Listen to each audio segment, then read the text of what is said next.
الرحمن الرحیم۔ اسلام کے اندر جو سب سے اہم رکن وہ نماز کا ہے۔ ایک کافر مسلمان ہو تو اسلام لانے کے بعد جو سب سے پہلے اہم رکن ہے، یا ایک مسلمان جب بالغ ہوتا ہے جو اس کی طرف اللہ تعالیٰ کے احکامات متوجہ ہوتے ہیں، ان میں سے سب سے جو پہلا رکن ہے وہ نماز ہے۔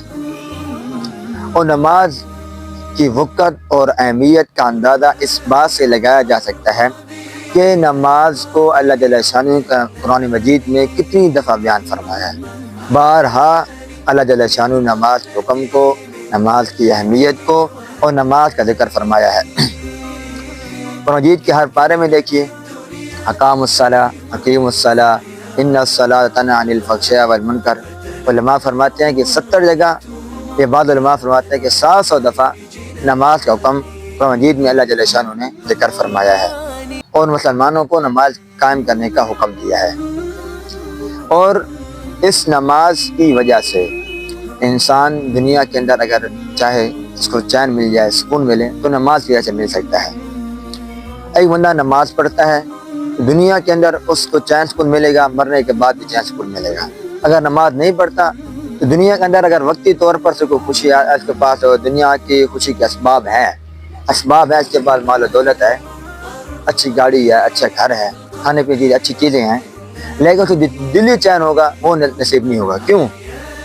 کیونکہ نماز بھی ایک ذکر ہے، اور اللہ جل شانہ نے مجید میں وعدہ فرما دیا، الا بذکر اللہ تطمئن القلوب۔ دل کا جو اطمینان اور چین اور سکون ہے وہ صرف نماز کے اندر، صرف اللہ کے ذکر میں ہے۔ اللہ کے ذکر کے بغیر آپ کو دل کا چین، دل کا سکون نصیب نہیں ہو سکتا۔ اور نماز بھی اللہ کا ذکر ہی کیا جاتا ہے، نماز بھی گویا کہ اللہ کا ذکر ہی ہے۔ تو اس وجہ سے اگر آپ چاہتے ہیں کہ دنیا کے اندر آپ کو دلی چین ہو، دلی سکون نصیب ہو جائے، اس کے لیے نماز کا اہتمام کرنا انتہائی ضروری ہے۔ اور ایک آپ صلی اللہ علیہ وسلم کی بہت اچھی حدیث ہے، آپ نے فرمایا الصلاۃ عماد الدین، کہ نماز دین کا ستون ہے۔ اس حدیث کے اندر نماز کو دین کا ستون کہا گیا ہے۔ پھر آگے آپ نے فرمایا من اقامہا من اقام الدین، جس شخص نے فقد اقام الدین، جس شخص نے نماز کو قائم کیا اس نے دین کو قائم کیا۔ من ترکہا، جس نے نماز کو چھوڑ دیا، فقد ہدم الدین، اس نے دین کو گرا دیا۔ آپ نے اس حدیث شریف کے اندر نماز کو دین ستون کے ساتھ تشبیہ دی ہے۔ جس طرح ایک عمارت کھڑی کی جاتی ہے، اس نیچے ستون لگا جاتا ہے، اگر نیچے سے ستون ہٹا دیے جائیں تو عمارت بالکل قائم نہیں رہے گی، گر جائے گی۔ ایسے ہی جو اسلام کی عمارت ہے، اس کے جو ستون ہے وہ نماز ہے۔ اگر آپ نماز والا ستون برقرار رکھیں گے تو آپ کا اسلام قائم ہے، اور اگر آپ نماز والا ستون کو چھوڑ دیں گے تو آپ کہا کہ آپ نے دین کی جو عمارت ہے اس کو آپ نے گرا دیا ہے۔ تو نماز قائم کرنا انتہائی ضروری ہے۔ اسلام، آپ نے ایک اور حدیث ہے، آپ نے فرمایا کہ اس حدیث پاک مفہوم ہے کہ آدمی کے کفار کے درمیان اور ہمارے درمیان نماز کا فرق ہے۔ جو نماز پڑھے گا تو وہ ہمارے میں سے ہے، جو جس نماز کو چھوڑے گا وہ ان میں سے ہے۔ جو ہے کہ آپ نے کفر اور ایمان کے اسلام کے درمیان جو فرق بیان کیا وہ نماز کا فرق بیان کیا ہے۔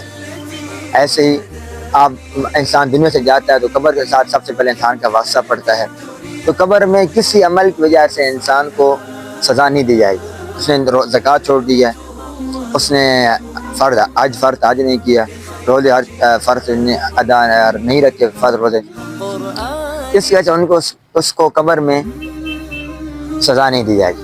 لیکن اگر اس نے نماز چھوڑی ہے تو نماز ایک ایسا عمل ہے جس کی وجہ سے اس کو قبر کے اندر اس کی پٹائی ہو گئی۔ نماز میں غفلت کی وجہ سے اور نماز کو چھوڑنے کی وجہ سے قبر کے اندر بھی اس کی پٹائی ہوگی۔ نماز ایک واحد ایسا عمل ہے کہ قبر میں بھی اگر آپ نے نماز کی اہتمام کی ہے تو قبر آپ کی روشن ہوگی، آپ کی نور سے منور ہوگی۔ اور اگر آپ نے نماز کو چھوڑ دیا ہے، حدیث شریف کا مفہوم ہے کہ ایک اسلحہ اس پر مدے پر مسلط کر دیا جاتا ہے، اور اگر اس نے زور کی نماز چھوڑی تو زور سے عصر تک مارتا ہے، اگر عصر کی چھوڑی ہے تو عصر سے مغرب تک، مغرب کی چھوڑی ہے تو مغرب سے عشاء تک، عشاء کی چھوڑی ہے تو عشاء سے صبح تک۔ ایسے وہ بڑا سانپ اسلحہ انسان کو مارتا رہتا ہے۔ اب جب قبر کے بعد اگلا وقت ہمارا پڑھنا ہے میدان محشر میں، حساب کتاب پیش ہونا ہے، تو اس وقت کی سب سے جو پہلے حساب کتاب لے گا وہ نماز کے لیے حساب کتاب لیا جائے گا۔ اول ما یحاسب بہ العبد یوم القیامت الصلاۃ، یعنی قیامت کے دن جو سب سے پہلے وہ عمل جس کا حساب کتاب ہوگا، بندے سے حساب لیا جائے گا، وہ نماز ہے۔ اگر نماز اچھی اور پوری نکل آئی تو باقی اعمال پورے نکل آئیں گے، اور اگر نماز میں کمی رہ گئی پھر دیکھا جائے گا اس کے بعد کتنے نوافل ہیں، کتنے اس بار نوافل ہیں کہ فرض میں نماز میں سے کمی پوری کی جائے۔ اگر نوافل ہوں گے تو کمی پورا کرنے کے لیے تو کر دی جائیں گی، اگر نہیں ہوگی تو نماز تو نوافل کی علاوہ کسی اور چیز سے فرض کی کمی پوری نہیں ہو سکتی۔ لہٰذا انتہائی ضروری بات ہے کہ اسلام کے اندر ہم 5 وقت کی نماز کا اہتمام ضرور کریں۔ اگر نماز کا اہتمام کریں گے تو سب سے پہلا جو ہمارا مسئلہ دنیا اندر رزق ہے، اللہ جل شانہ ہمارے رزق میں برکت ڈالیں گے اور اس رزق کی تنگی کو دور کر دیں گے۔ قبر میں ہمارے لیے آسانیاں ہوں گی، میدان محشر میں ہمارے لیے آسانیاں ہوں گی۔ وسعت میں جو انتہائی سخت معاملہ ہے، ہر ایک انسان نے اس راہ سے گزرنا ہے، تو وہاں پر بھی ہمارے لیے نماز ہمارا کام آئے گی اور ہمارے لیے آسانی پیدا کرے گی۔ تو اللہ جل شانہ سے دعا ہے کہ اللہ جل شانہ ہمیں 5 وقت کی نماز کا اہتمام کرنے کی توفیق عطا فرمائے۔